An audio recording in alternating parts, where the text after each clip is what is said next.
Hey Paul, just sitting here watching your video on old school vlogging and family and Thanksgiving and YouTube and many things that you talked about. You talked about a lot of things, and I've been accused of my videos being too long, and usually they're politically charged if I'm talking.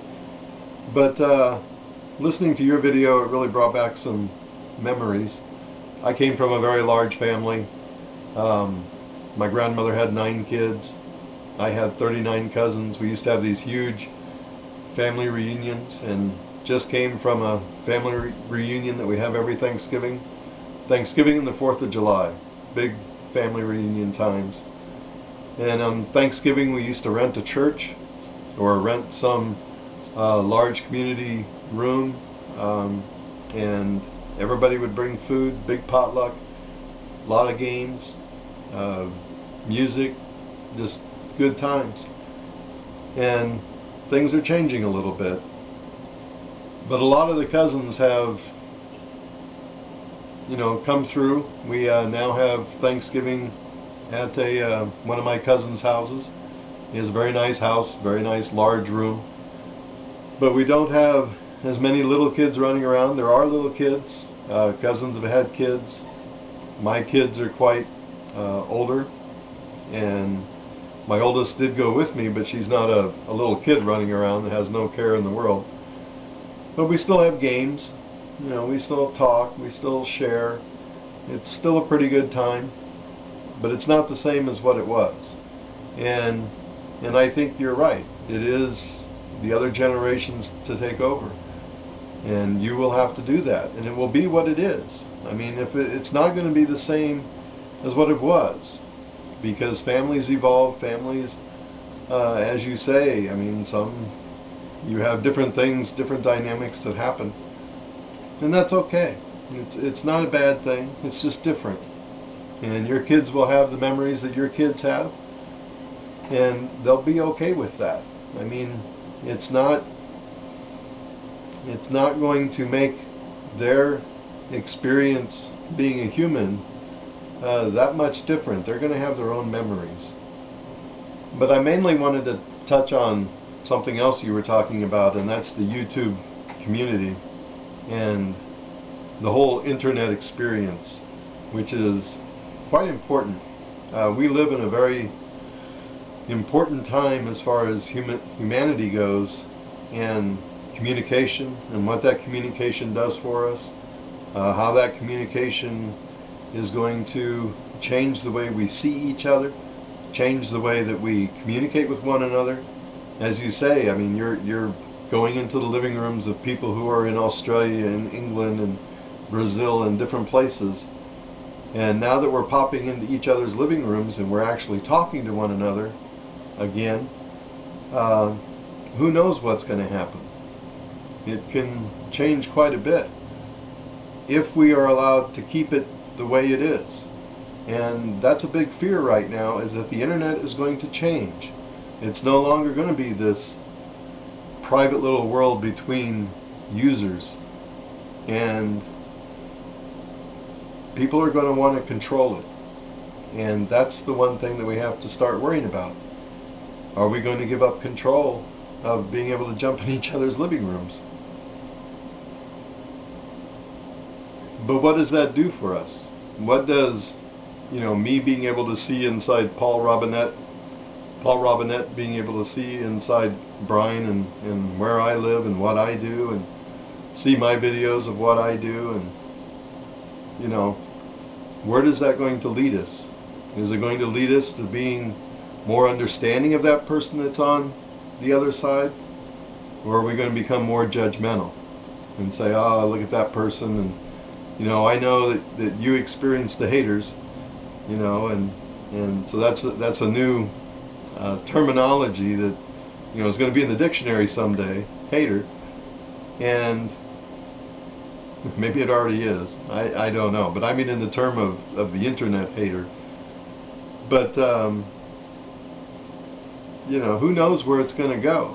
I mean, if people can come in and control us as they control us with the television, and I know a lot of YouTubers have gone, no more television. Just watched a video by Warren 25 today, and he said You know, I didn't really grow up with television, and neither did I. I mean, television always bored me.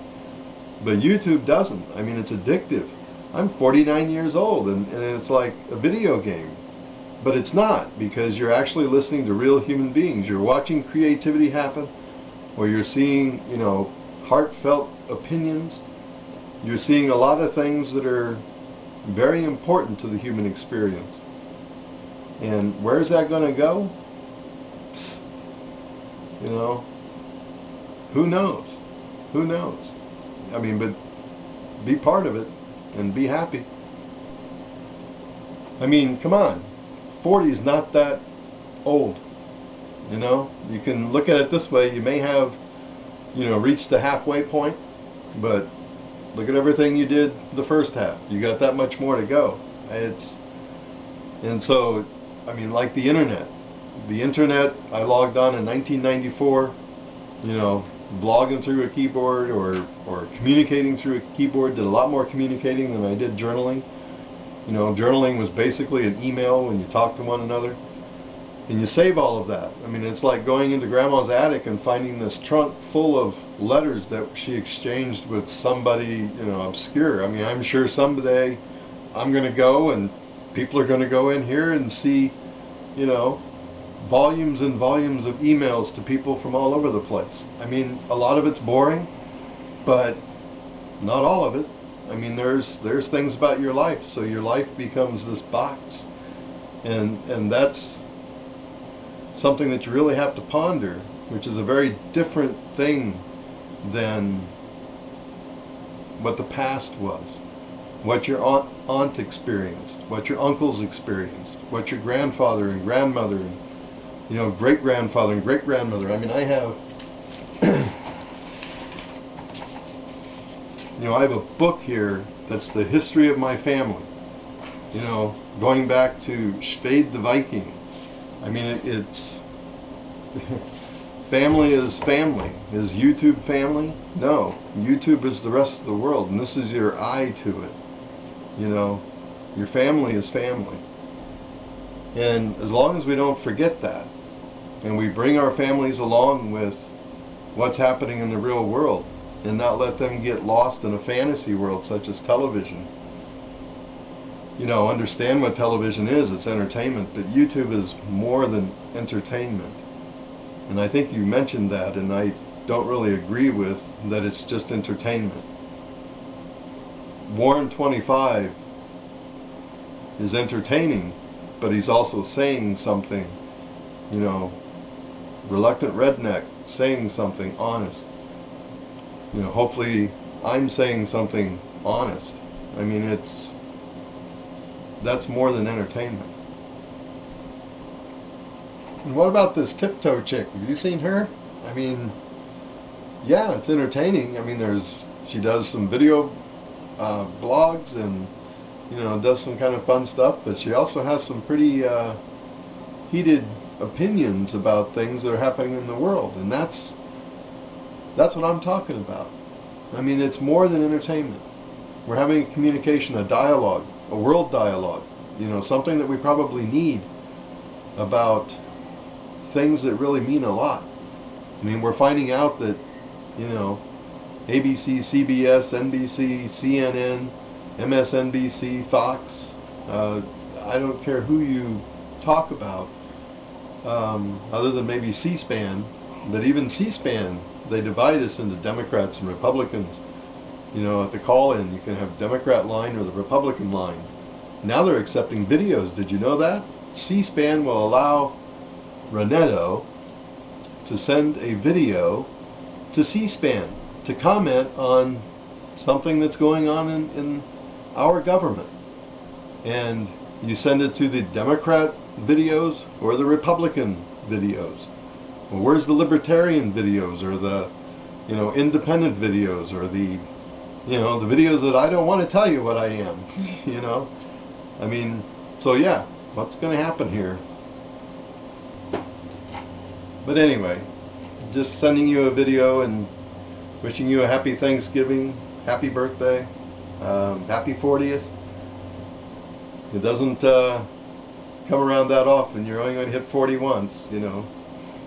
Next year I got 50, so so what? So what? Made it through 40, you can make it through 50. Anyway, take care.